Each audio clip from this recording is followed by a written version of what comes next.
Thing to do.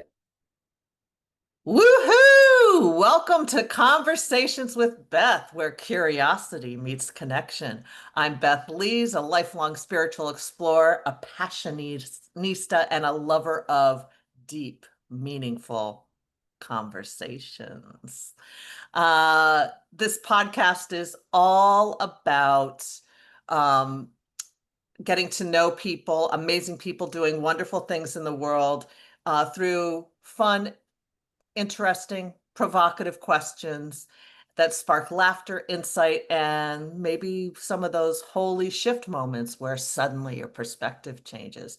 So get comfy, open your heart, and let's dive into some soulful conversation. Today's guest, this is going to be a fun one today, folks. So I hope you all fasten your seatbelts. Today's guest is Dr. Mel Cioffi, a mobile and virtual pelvic floor therapist and host of the Finally Fearless podcast, and a fierce advocate for women who are done settling for less when it comes to their health. Mel's journey into physical therapy came by way of finding herself lit up by human connection and the impact of being a personal trainer. But here's the real shift.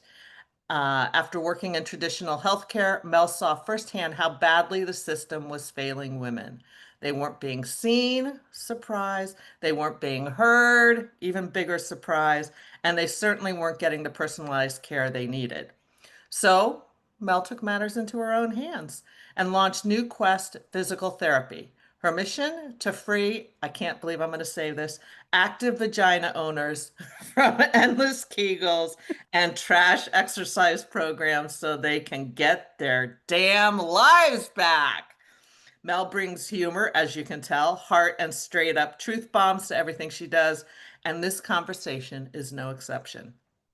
If you've ever felt like you were made for more, and you are, this one's for you. So, Mel, if you could re-educate the world about one thing related to the pelvic floor, what would it be? Oh, we all know what the answer to this is. Come on, talk it. Kegels are not it. Kegels What? are not it. Stop Kegel while you're peeing. Stop doing 1,000 Kegels at the stoplight. Just stop. Just stop the Kegels. Just stop the Kegel madness. Do you remember Susan Powder? Oh, yeah, that's a plus. A plus. I'm surprised you were born when she was around. I was younger, but I remember her. Like that's yeah. But yeah, stop the insanity. It's just But in we my all hear the Kegels are the thing. I know. And well, it's multifaceted. It's a multifaceted problem. The biggest thing being that shocking, like you said, we don't know a lot about women's health and there's not a lot of research done. So pelvic health is no exception. But Kegels, they have their time and place, but in my experience, for the most part, people have a pelvic floor that's on the tighter side, meaning those muscles cannot relax well. And Kegels are actually a contraction of those muscles. So if you're Kegling and you are having pelvic floor issues such as like leaking or pain, it could actually make your symptoms worse because you're not allowing those muscles to chill out. You're stressing them out and they're already stressed. Wow. Yes. So, Well, how come nobody tells us this, because Dr. nobody knows. Nobody bothers to educate themselves. Like, and the other thing too, I think I was having a conversation with someone about this last week where it's like MDs and UroGYNs, surgeons, they're all amazing at what they do. They don't do what I do. They're not well versed in musculoskeletal health and the pelvic floor in that regard and what exercise means for these muscle groups. They've been taught that Kegels are the gold standard and that's what you give your patients. But they're not, it's not their job to keep up to date on that research. That's my job. Right. So it's just a bad rhetoric that just gets passed down through the decades and never gets corrected. And partly because there aren't a lot of loudmouth pelvic floor PTs like Oh, I, myself who are like, you're wrong. No. so what does a pelvic floor therapist do? Great question. So, yes, we help people who have conditions related to the pelvic floor. So, this can be anything. This is not an exhaustive list. I'm going to miss diagnoses, But the most common things I help people with are things like prolapse, being postpartum, pregnant people, any kind of leaking, whether that's urinary incontinence or fecal incontinence. What else? Urinary or fecal urgency. So this is where you feel like you either have to poo or you have to pee very often, like every 5 to 30 minutes, and you have like all your labs are clear, so nobody can figure out what's going on. People have had C-sections, diastasis recti. What else? I'm like chronic constipation that's not fixed by diet. And then believe it or not, a lot of people who have like back pain, hip pain, who have done all treatments under the sun and nobody can figure out what's wrong with them other than they might have arthritis or something. It could actually be a pelvic floor issue because pelvic floor and your tailbone and your back and your hips, they all connect to each other and they're all interrelated. So we can't target one thing without targeting other things that affect it. So basically, every woman needs a pelvic Pretty floor. much. Pretty much. Just saying. Because in my age group, which is 60s, everybody I know is talking about how they have urinary dribble things going on. I'm glad they're talking about it because a lot of people don't talk about it. And then people are made to feel like they're a freak. And they're like, none of my friends have this. I'm like, I'm pretty sure some of your friends have it and they're just not telling you. Because then it comes out when they're like, I have this one client who she was so embarrassed. It took her like 2 years to reach out to me and do something. Wow. And she had like a history of surgery, so she had C-sections and a hysterectomy and everything, and she things weren't getting better, so she's like, I finally reached out to you after 2 years, but I was so embarrassed because none of my friends are talking about this stuff and they have similar histories to mine. So after a couple of weeks of working with her, she's like, I told all my friends about you and two of them have the same stuff happening, and I'm like, yeah, no shit, like I know. Hello. So why do you think women are afraid to talk about it? I think it's a super intimate part of our body, right? Like we've been shamed to hide things like this that are going on, and it just snowballs that nobody is out in the open. And then there's also the whole, well, you've had kids, so it's normal to pee in your pants. And there's like the joke memes and the Instagram videos where it's like, I just peed a puddle in the grocery store. It's so funny. Like it's just been normalized to the point where if you feel like I don't want to settle for this and I want to do something about it, you feel like you're being selfish and you're like, well, I have all these other things to be grateful for, so I don't need to worry about that. It's a small part of my life. And it's just, It's a huge part. yeah, right? Like it affects your confidence. You go out and you're scoping out for a bathroom because you might need to run to it. You know what I mean? Yeah, it's a lot of things. Yeah. Um, what's your mission? Oh, you're gonna stump me on this I one. like to stump people. Gives me great pleasure. Actually, my mission is going back to what we were just talking about. I want women to be more comfortable. You don't have to scream about your pelvic floor issues from the rooftops, but I want you to recognize that they're happening. And if it's a problem in your life and it's holding you back from doing things, I want you to be investigative about it and get help for it because I don't care how old you are. I don't care how many kids you've had. Like, this is not something that's normal and that you have to accept. Well, normal's a drier setting. Yeah, exactly. I like that. I'm going to borrow that. Good. Please do. So, what does it look like if somebody's working with you? So, when we work together, like I said before, we cannot just zero in on the pelvic floor. So, I call it the total body makeover because we're looking at everything. I love that. It's like glamorama. Exactly. A glow up for your entire There body. you go. But we do this because everything that lives in your body is affected by and affects what lives above and below it. And imagine like where your pelvis is. It's the literal center of you. Like it governs and is governed by everything you do. So we have to look at things that are living above and below it. So on the first session, we're looking at a lot of strength and mobility measures. So we're seeing how well your back moves, how strong it is, how well your hips move, how strong they are, the strength of your abs, what does your breathing pattern look like, your balance, because pelvic floor is affected by that. If you're having any, we call it neural tension. So like sciatic nerve tightness that affects pelvic floor. We're looking at that. Your walking mechanics. And if you're cool with an internal exam, we're going to check internally what the pelvic floor does. This is very different from what a OBGYN does at your annual exam. So pelvic floor has 3 layers, and we're checking the levels of flexibility and strength at all of those 3 levels. So we really want to know, like, is this a flexibility issue with the pelvic floor and it can't relax? Is this a pure strength issue where it's not strong enough? Does it have like not the best endurance, or is it a combination of all of the above? And then we tie that together into a personalized exercise program. So the way I typically work, I see my clients once a week to start, and then we reduce the frequency as they get bigger, as they get better, and their exercise program looks more like what I call like a normal workouts, like things you see in the gym, like lifting, rowing, squatting, all that stuff. And week to week, you get a new exercise program depending on how well you're doing, and we just progress from there. I love that. And that reminds me, you came to being a physical therapist through being a trainer prior, right? Yes, Tell I us the loved being a story. personal trainer. Yeah? Yeah, I loved it. Why? I just liked working with people, and I like showing people how capable their bodies are when they've been told their whole lives like their bodies do not are not good because of the way they look or because of their age. Like I just never bought into that.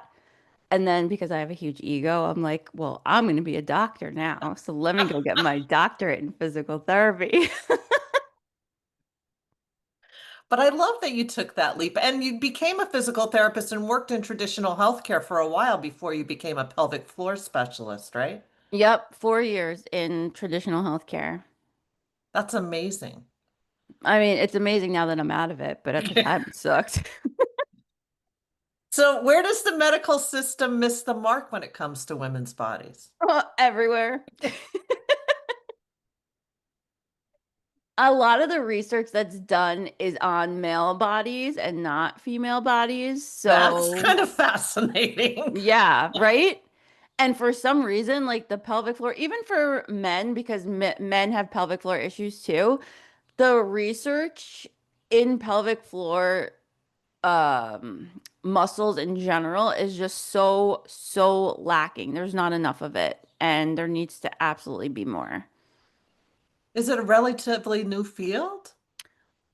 Like I think I could be wrong. I think it's like 50 years old, maybe 60. Not, it's pretty new, but it's still like we should be further along than like go home and do 300 kegels and your prolapse is going to resolve. Or like you're having pain with sex, go home and get drunk and just relax. Like we, especially because there is our field, like other providers who are treating this same area should at least know that we exist and be referring out to us. Well, and I don't know that people even know that it exists. They don't. I don't think people in general think about their pelvic floor at all unless they're going to their OBGYN and like, and they think that's helping it. Yeah, exactly. And especially like when some OBGYNs are telling them to do Kegels and they'll be fine and not sending them to a specialist. That's where we fall into that quicksand where people then think that this is the life that they have to accept and they're gonna be peeing their pants forever and just be miserable. Yeah, which is sad, right? I know. We may need more humility in medicine. Yeah, how do we do that? Well, I don't know.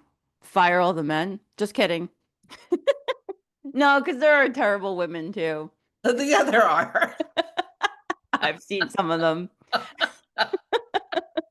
So I love that you say you work with active vagina owners. Look, I've said vagina more than you have here I today. love it. I love it. That was one of the things I loved when I met you. I think I was like, how many times can we say vagina? Like, That was great. And that's when I was like, I need to be part of this group. so you work with active vagina owners. What inspired that language and why is it important? Oh my gosh. Well, I wanted an excuse to say vagina in my marketing. And anyone who was offended by it, it just automatically turns them off. They're not your people. Exactly. And I don't know. It just kind of came about. I think I just thought of so many of my clients who wanted to go out and play with their kids or go on a hike or do things, and they couldn't get back to any kind of activity because of whatever they were experiencing in regard to their pelvic floor dysfunction. And that really prompted me to be like, these are the people that really need these services because they are active and they think that that being active alone is gonna fix this, but it's not, Right. you know? Yeah. Because we're Uh, all told, like, right, like just exercise and you're going to be great throughout your later years, which is partly true. But if you're compensating while you're doing those exercises with your pelvic floor, then your pelvic floor is not going to be so happy. yeah. Um, how do you get people from fearful and frustrated to finally fearless? Oh, that's great. I love that. It's a lot of F's. It's a lot of F's. Honestly, it's like listening. Like when I have my first session or a discovery call with a client, I'm barely talking and I'm just listening to their story. And they're Because I bet telling everybody has a big story everybody has a by big the time they story, show up to you. right? And everyone apologizes and they think they're the most broken client I've ever seen. And I try to just, I'm not even blowing smoke, but I'm just like, this is what happens in this field. Like, I've heard all of it.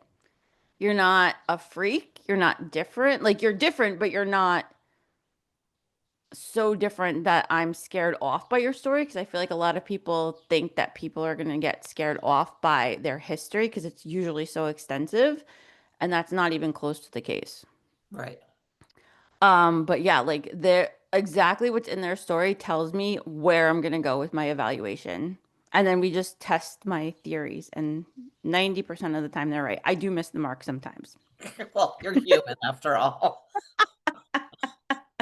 Just saying. Well, you really see women at their most vulnerable and intimate place, right? Like Absolutely. that has to come with its own challenges for you. You're kind of like, you have to use a lot of psychology, I'm sure, in your work. Yes. So you have to meet people where they're at. If they're stressed out and they're like really apprehensive about you getting in there, and I'm not even just talking like internally, like just getting into their life, it's gonna stress their pelvic floor out and either make their symptoms worse or give me false readings on whatever we're testing. So I have to be very cognizant of what's going on in their life and be very like I have to basically like not interrogate, but ask a lot of questions. Yeah, be curious. Exactly. Because if you like this happened with a client yesterday, we're working on she's using a pelvic floor wand, which is something you could use on your own to help relax your pelvic floor muscles.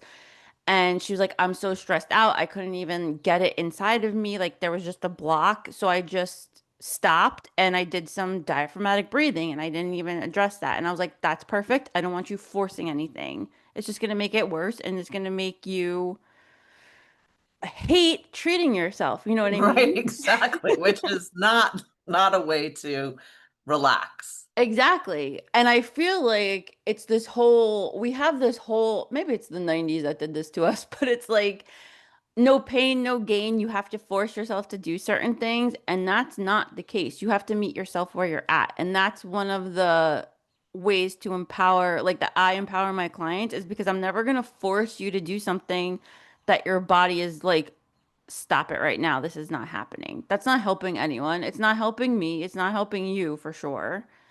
And that's another thing that a lot of these medical models miss is that they're not taking the human in front of them into account when that human is telling you exactly where to go. You know what I mean? Yeah, I mean, I think I think what happens for people and why you're so successful in your work is because you really help people be seen and be heard. Hmm. Yeah. And you do the other stuff too. I'm discounting the No, but you're physical therapy piece, but but that like the empathy and like just being able to relate to people, that is a huge thing. And I was going to be a psychologist initially in my oh, that's fascinating. yes, I double majored in business and psychology in undergrad. Wow. But then get this, I was like, I don't want to be a psychologist because I have to go to school for another 4 years. And then here I am, years later, going to school for Dr. another Mel. 4 years for PT school. That's a riot. It's very on brand. So how has being a pelvic floor physical therapist changed your life, your own personal life? I'll tell you one thing, I changed my bathroom habits like crazy. Like I know like I always I'm like I'm pushing too hard to pee because I'm like trying to pee in 5 seconds instead of seven. I was like, what would you tell a client? I'm like, okay, stop. The other day, I was like, had it in my head that I was going to get 45 minutes in to work out. And then I was like, I don't have 45 minutes, so I'm just going to sit on the couch and watch 90 Day Fiancé. And then I was like, wait, what would you tell a client? I was like, I have 10 minutes. I can do something. That's hysterical. I know, like, what my bladder irritants are and what affects my pelvic floor. So I know that if I'm going for a hike, I'm not going to have coffee right before that hike because it's going to be a problem. So it's like you start thinking about your own body and things you never paid attention to. And it's always, what would you tell your clients? If you would tell them not to do this, then why are you doing it? Because you're human. Exactly. So what are some of the common things that you have your clients pay attention to that are really simple tips? Oh, I love it. So holding your breath with anything, like anything you're doing, try to exhale on exertion, we say. So you're sitting up, you're going to exhale. You're standing up, you're going to exhale. You're pulling something, pushing something, you're exhaling. You're lifting something, you're exhaling. This takes pressure off pelvic floor, so we reduce likelihood of things like prolapse and hernia and a weakness happening down there. That's the big one. A lot of people do not pay attention to their breath. Do you Are find most that in people your work? holding their breath while they're exerting? Absolutely. And in turn with that, people think that they're bracing their abs. Nobody knows what the hell that means. Everyone's like, I'm engaging my core. And I'm like, okay, show me. And I'm like, no, you're not. No. So a lot of people will push their bellies out. So your belly expands outward with this, but there's a ton of pressure in there. So you're actually relying on pressure to get you through whatever you're trying to do versus your ab muscles, and your pelvic floor is taking on the brunt of that compensation, which again, there's a lot of downward pressure which could cause weakness and pelvic floor dysfunction the more you do this. Those are the top two things that Wow. like if you could work on something right now, notice when you're holding your breath, notice when you're pooching your abs out, That's pretty powerful. right? Yeah. And they're pretty like they're simple in instruction, they're difficult in To implementation. execute. Hmm. Yeah. Because how often, I mean, I don't really think about that. I I just, don't either. Like going back to your question before, I don't either. But like now I'm like, oh my God, I'm turning over in bed and I'm holding my breath. I gotta like regroup here. yeah, it's the awareness piece that's the most challenging piece. It's just like to be present with yourself long enough to notice those things. Absolutely. And I think that hits a frustration point for a lot of people in at least in my experience with pelvic floor PT is especially initially, you're essentially learning a foreign language. Like you're paying attention to everything your body's doing and picking up on those compensations and trying to reduce them. And it's like such a habit, or it's probably been such a habit for so long that reducing them like is gonna take a while. It's not gonna happen in a week or a month. It's gonna be like a lifelong learning process. Yeah, just like any practice, right? It's like, Exactly. and so many women, I mean, this is probably true of men too, but I think women in general are more disconnected from their bodies, right? Absolutely. Um, yeah, so just paying to attention to how do you feel relaxed? Where are you feeling relaxed? How are you All right. breathing? Yeah. And like, do you even know what relaxed feels like? Because a lot of women, myself included, do not know what What relaxation, relaxed looks like. right? Yeah, that's a good one. And that's a good point too that you brought up because women are very disconnected from their bodies. Like if you think about it, we've been taught like your vagina and your vulva have to look a certain way, they have to smell a certain way. If they don't, they're disgusting. And there's all these products made to change them when those are actually doing you a disservice. Like you shouldn't be using any of them. Yeah, And there's most likely nothing to be concerned about, except if it's something that strays from your norm. But like all vulvas and vaginas look different. They all smell different. They all like have discharge at times. And I think when we're taught for so long that that's ew, that's gross. yeah. That's just like, why are we going to pay attention to that part of our And body? that it's gross to other people. Exactly. It's like, well, it's mine. I'm Exactly. not giving it to you. You Oh. have to earn it.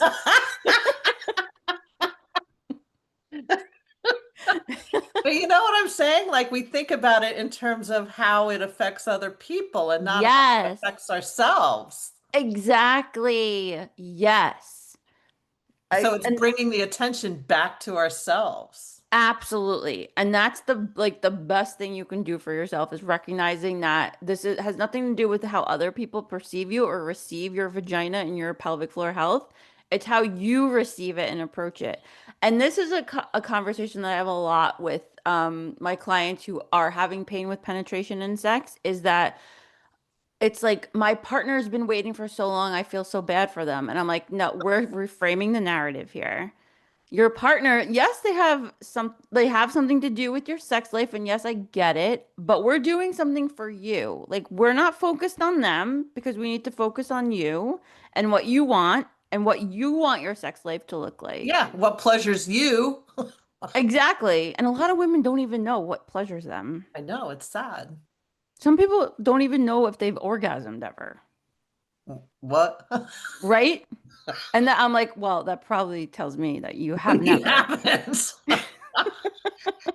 Just for the record.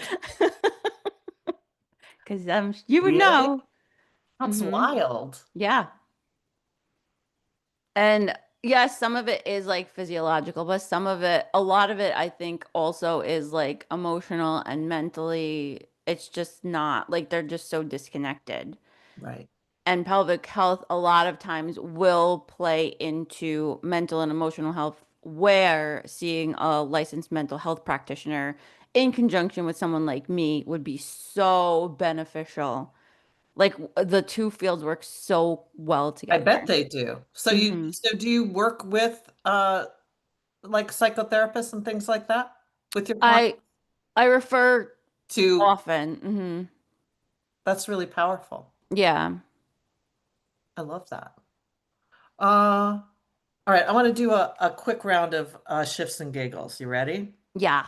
These are quick fire questions. Oh, I'm scared. You should be. I would be afraid if I were you. Hold on, please. I What's need some your water for this. Yeah, okay, take a swig. What's your go-to guilty pleasure? 90 Day Fiance. Coffee, tea, or tequila? Coffee. Oh. What's the first word that comes to mind when I say pelvic? Floor. That's not a fun one. What's your body's favorite way to say thank you? Oh my God. Sleep? Relaxation? Relaxation. That's yes, that one. What's the best compliment you've received? That I'm smart. Yeah. What's a book that changed your life? I actually have to think about that All one. right, think about it. What's one thing you wish people knew about you?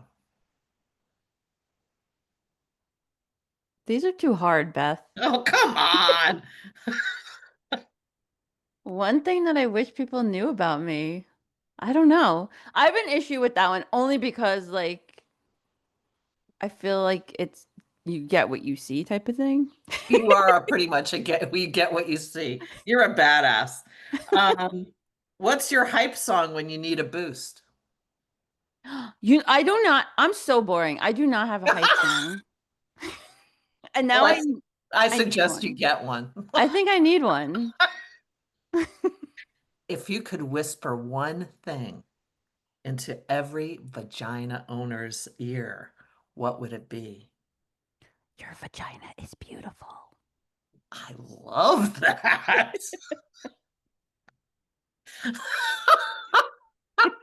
I Not in heard a creepy way. no, no. And I what's have to watch what I say sometimes because I'm just you like, do? yeah. I think because I'm like, I'm so comfortable with it that sometimes people who aren't, they're just like, what did she just say?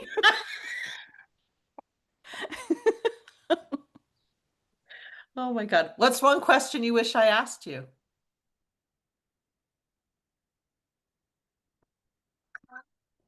I don't have one. Dude, I'm so boring. We're not boring. You are definitely not boring. Where can people find you? The best place right now, because I'm still figuring out my social media stuff, is the website. So it's yournewquest.com. And the best way to get in touch with me right now is to sign up through the website to my mailing list. So a weekly newsletter goes out every week regarding pelvic health and tips. And we are doing a 3-day pelvic floor challenge sometimes this summer. Oh, that's fun. Yes, and they're very easy, implementable things. That's not going to take 1,000 minutes of your day. So that's coming. I'm planning for July release for that. Totally free. And everybody on How the mailing list will awesome. get that. Yeah. So sign up for the email list Mm-hmm. at yournewquest.com. Yes. Fabulous. I love chatting with you, Dr. Mel. You're the bestestest. Oh, thank you. Thank you for having me. This was so much fun. So much fun. And I think I said vagina more times than you, just for the record. Yay! That's my goal in 2025 is to get every woman to say vagina more times than me. I think that's a great, great thing. Thank you so much. Thanks for Thank you. listening, everybody. Enjoy the rest of your day.